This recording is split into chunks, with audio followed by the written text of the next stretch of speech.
Almost nobody believes they are the villain of their own story. Not the person who ended a friendship badly, not the parent who said something they can't take back, not the employee who let a colleague take the blame.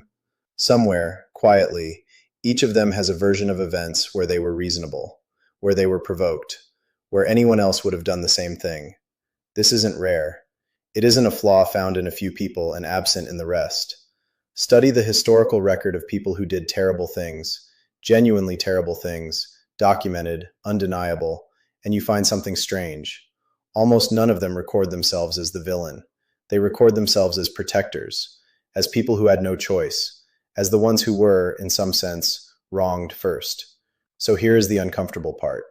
If that pattern holds for people who did terrible things, it very likely holds for you. Think of the last real argument you had, not a disagreement about where to eat, a real one, the kind that left a mark.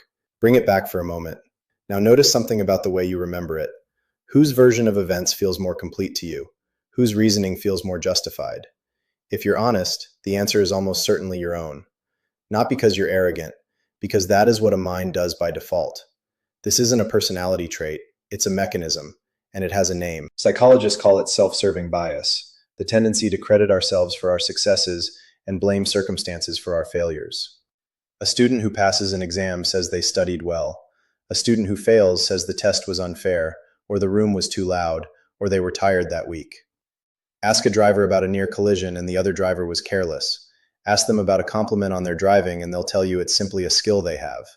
The asymmetry shows up everywhere researchers have looked, in classrooms, in workplaces, in marriages, in courtrooms. We are, on average, the heroes of our own accounting. But this raises a harder question.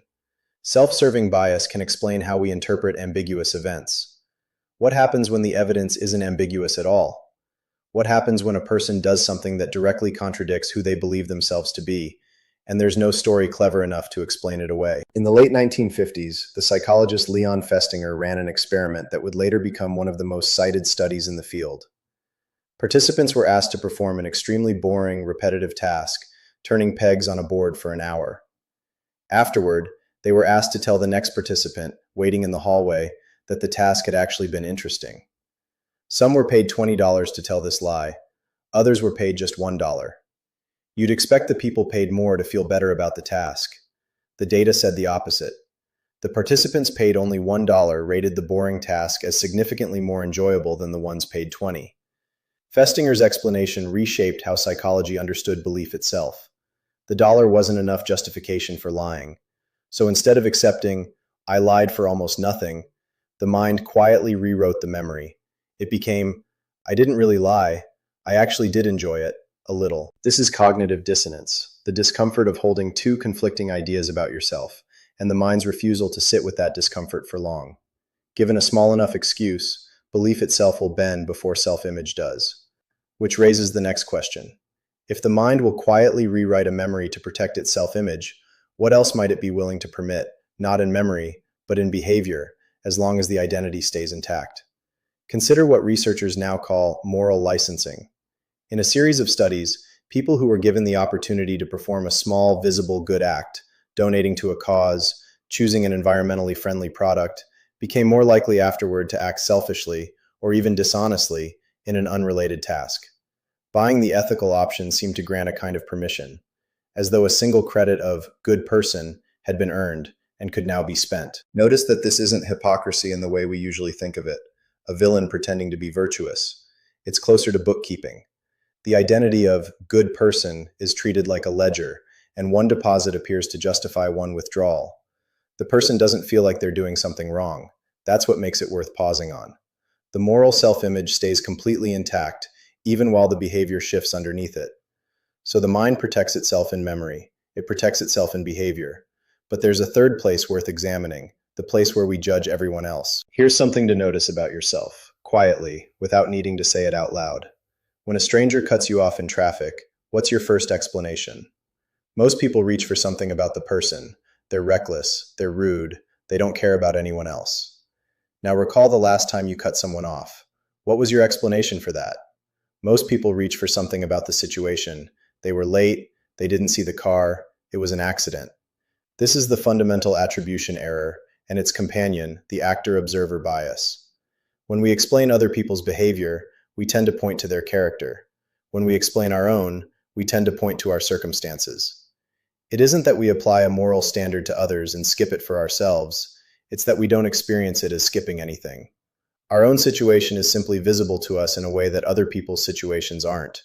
We know our reasons. We only see their results. This distortion is subtle when it plays out in traffic. It becomes considerably less subtle when the stakes are raised.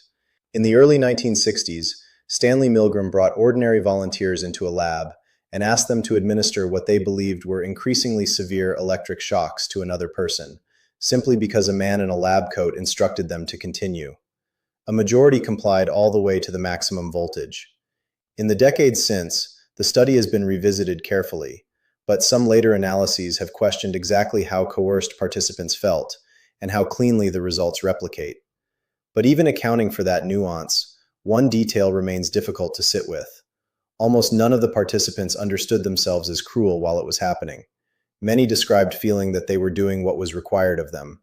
That responsibility, in some sense, belonged to the authority giving the instructions, not to the hand pressing the switch. A decade later, Philip Zimbardo's Stanford prison experiment offered a related picture. College students randomly assigned to be guards, reportedly escalating into abusive behavior toward their prisoner peers within days. That study has since drawn serious scrutiny. Critics have pointed to evidence that Zimbardo actively coached the guards toward cruelty, and that the environment produced what participants believed the researchers wanted to see, rather than a pure demonstration of situational power. It is, at best, a flawed and contested piece of evidence, worth mentioning for how widely it shaped public understanding of moral behavior, and worth doubting for the same reason. But strip away both studies' specific numbers and controversies, and one honest question remains underneath them. Not, how far will people go? Psychology still argues about that. The real question is this: in situations where people do cause harm, how often do they experience themselves, in the moment, as the villain? The evidence, messy as it is, keeps pointing toward the same answer. Rarely, almost never. Which brings the investigation to something deeper than any single study. The psychologist Jonathan Haidt has spent decades examining how moral judgment actually forms in the mind. His research suggests that moral reasoning often works backward. The sense of right and wrong arrives first, fast and intuitive, and the justification is constructed afterward to explain a conclusion that was already reached. We don't usually reason our way to our morals. We feel our way there, and then we build the argument to defend the feeling. If that's accurate, then the stories people tell about their own goodness aren't lies, in the way we normally use that word. A lie requires knowing the truth and saying something else. This is different. This is a mind that has already decided what it is, and is now, sincerely, without any sense of deception, collecting the evidence to match. And the self-image being protected is a specific one. Large-scale surveys on self-enhancement have found something almost comedic if it weren't so consistent. When people are asked to rate their own morality compared to others, a clear majority rate themselves as more moral than average. Not slightly more, meaningfully more. Mathematically, most of a population cannot be above the group's average at the same time. Somebody is wrong. And yet almost everybody answers the same way. So return to the question this archive opened with.